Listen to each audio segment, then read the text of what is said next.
नमस्कार दोस्तों, धार्मिक चमत्कार में आप सभी का स्वागत है। आज हम आपको बताने वाले हैं बलराम और रेवती की अनसुनी प्रेम कहानी के बारे में और साथ ही जानेंगे कि इन दोनों का विवाह कैसे हुआ। पौराणिक कथाओं के अनुसार सतयुग में रेवतक नामक एक महाराजा थे जिन्हें पृथ्वी का सम्राट कहा जाता था। उनकी एक रेवती नाम की पुत्री थी। महाराजा रेवतक की राजकुमारी को हर प्रकार की शिक्षा प्राप्त कराई थी। रेवती की युवावस्था होने पर महाराजा ने पृथ्वी पर उसके लिए योग वर के लिए तलाश शुरू कर दी, परंतु वे अपनी पुत्री के लिए एक योग्यतम वर ढूंढने में असमर्थ रहे और निराश हो गए।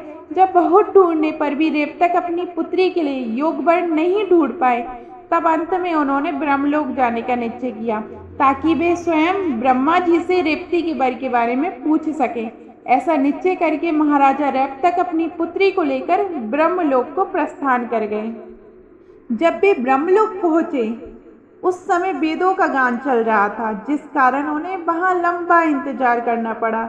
एक दिन फिर जब वेदों का पाठ खत्म हुआ तो महाराज रेवतक ने ब्रह्मा जी के समक्ष अपनी बात रखी और सब कुछ विस्तार में बताया। तब ब्रह्मा जी ने महाराजा की व्यथा सुनी तो वे मुस्कुराने लगे और बोले, आप पृथ्वी पर वापस लौट जाइए। वहां पर श्री कृष्ण के बड़े भाई बलराम आपकी पुत्री रेवती के लिए योग्य पति साबित होंगे। रेवती के लिए योग एवं भगवान वासुदेव का स्वरूप बलराम जैसा वर पाकर महाराजा रेवतक बेहद प्रसन्न हुए और रेवती को लेकर वापस भूलोक पधार गए। परंतु जब वे पृथ्वी पर पहुंचे तो आश्चर्यचकित रह गए, क्योंकि वहां मौजूद मनुष्य तथा अन्य जीव जंतु बहुत छोटे आकार के दिखे। कुछ देर वे सोचते रहे कि ये कैसे हुआ। उस समय उन्होंने वहां मौजूद मनुष्यों से वार्तालाप की तो पता चला कि ये द्वापर युग चल रहा है। सतयुग में मानव की ऊंचाई 21 हाथ, त्रेता युग में 14 हाथ और द्वापर युग में मनुष्य के शरीर का आकार 7 हाथ है।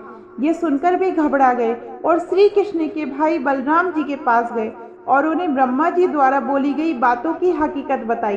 तब बलराम जी मुस्कुराए और महाराजा से कहने लगे, जब तक आप ब्रह्मलोक से लौटे हैं तब तक पृथ्वी पर सतयुग व त्रेता नाम 2 युग गुजर गए हैं। इस समय पृथ्वी पर द्वापर युग चल रहा है, इसलिए यहाँ पर आपके छोटे आकार के लोग देखने को मिल रहे हैं। महाराजा रेवतक चिंतित हो उठे और बलराम से बोले कि जब तक रेवती आपसे अधिक लंबी है तब तक आप दोनों का विवाह कैसे संभव होगा।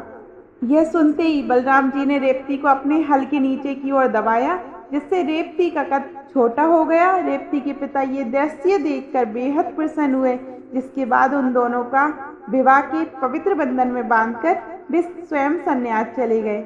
ये कहानी आपको कैसी लगी? अगर अच्छी लगी हो तो जय श्री कृष्णा लिखना मत भूलिएगा और सब्सक्राइब करना मत भूलिएगा।